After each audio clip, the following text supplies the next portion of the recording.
Welcome to Chamber Chats, a weekly series by the West Monroe West Ouachita Chamber of Commerce highlighting our valued members. As always, find out more about the Chamber and our members online at westmonroechamber.org. And now, this week's episode of Chamber Chats.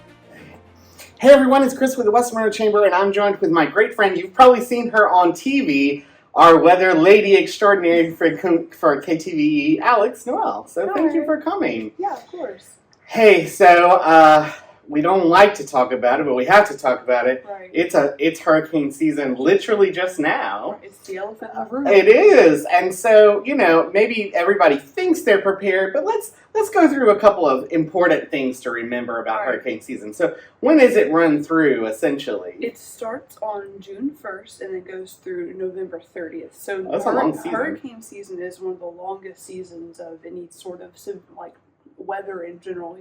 Every season is 3 months long. Hurricane season encompasses all of summer and then the first half of fall as well. Right. So it's a fairly long season. Something though to remember about it, even though it is long, there's periods where nothing happens. Right. So it's kind of like you're just watching. We'll see surges of activity, and it's but be aware the whole time. Yeah. So hey, we live in Louisiana. It's just about a part of our lives here. What are the top tips that we need to get out in the community? Remind ourselves, hey, this is important. Well, preparedness is always the key, right? Yeah. So knowing your insurance policies and knowing how old your roof is. Right. Are you in a flood zone? Are you prone to having severe weather? If you already have severe weather, are you afraid of that tree in your front yard? Yeah. There are certain things. So in our area, specifically in Monroe, West Monroe, we don't have the effects of storm surge. We're not on the coast. Thankfully, yeah. Right, and that's the most dangerous part of any hurricane. Sure. So what we deal with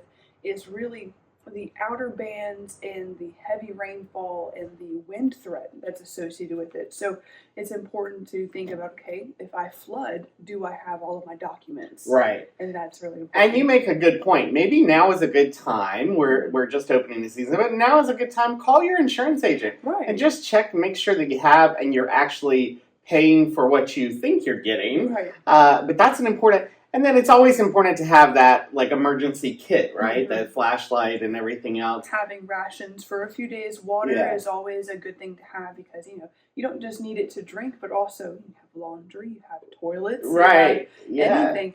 And another thing about insurance in particular, this is something I learned myself because I'm from South Louisiana.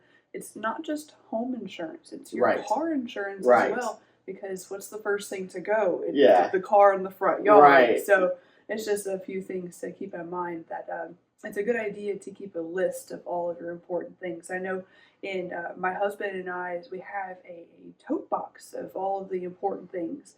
And we have a list we tape to the back of the lid of the box of everything that's in it. That's a great idea. It's a checklist. And just in case, we obviously...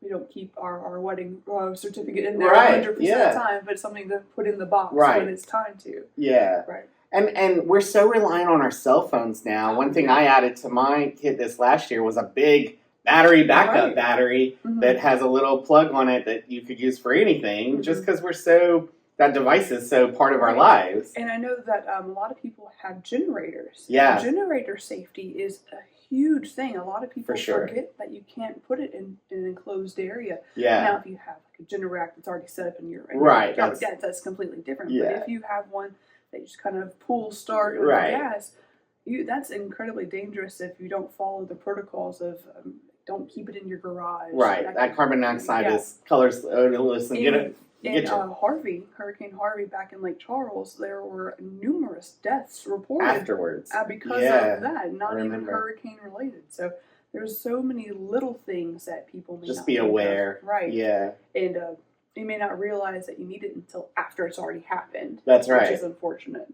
So, but let's take a moment and talk about behind the scenes of that forecast we see every day. So, hey, we see that 7-day forecast flash upon the screen, but there's a lot of work that goes into the math and the forecasting behind that. You want to kind of give us a little insight? So the National Hurricane Center is normally the first one to kind of ring the alarm bell. Sure. They have what's called the 7-day outlook. It used to be 5. They've expanded it now to 7. Yeah. And then they have the 48-hour or the 2-day outlook. Yeah.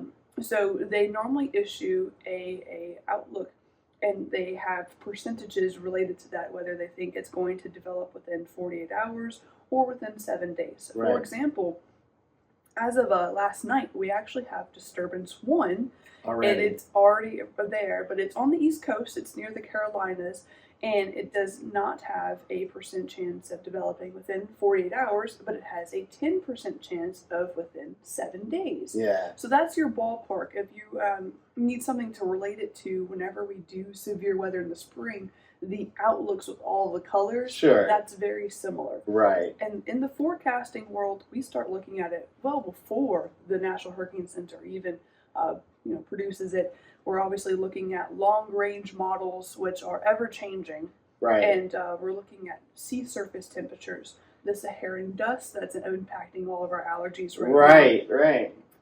And where's the wind shear? There's a lot of upper level, there are a lot of not surface and on the ocean, but Right. up in the air, things that also Are contributing to Right. a growth or stagnation. steering Yeah. mechanisms. And so Right. we look for areas of low pressure, and we think, okay, is it in a favorable environment? If so, you better watch that one. Right. If it's not, keep an eye on it, but really, it's okay to not focus on it for a little while. Absolutely. Mhm. What do you wish people took a little bit more to heart in weather awareness?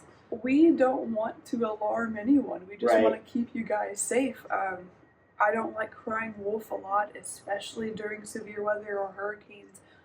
I take hurricanes to heart in particular because I'm from South Louisiana. Right. And you've seen the impact. Right. Yeah. It's the whole reason I'm a meteorologist in the first place. Sure.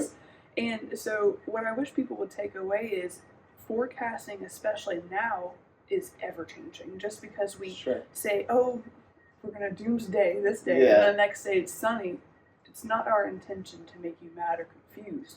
We're just giving you the best and most up-to-date information At we that have. time. Right. Yeah. Yeah. So, And it's a lot of math and it's a lot of statistical modeling Mhm. involved, but it is, at the end of the day, you're subject to that error. right, it's a all lot the of time. pattern recognition. Sure.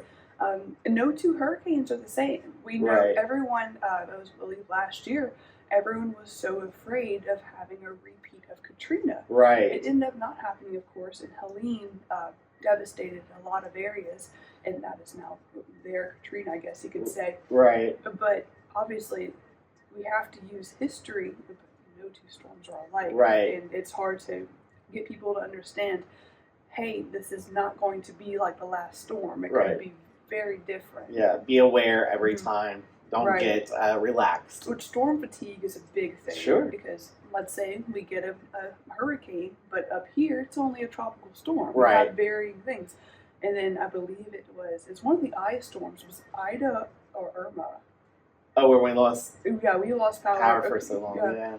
And everyone thinks, oh, every hurricane's going to do that to us now. Right. No, that's absolutely not the case. But we need to be prepared with food, Right. Especially batteries. Mhm. Be conscious of where those documents are. And then just stay weather aware. Just tune in and Yeah. get the latest information. If you live in a neighborhood or a smaller community, not only should you be weather aware for yourself, though, if you know that your neighbor has a tree that could fall into your yard, right. go talk to them. Yeah, be Hey, proactive hey, if you can. yeah.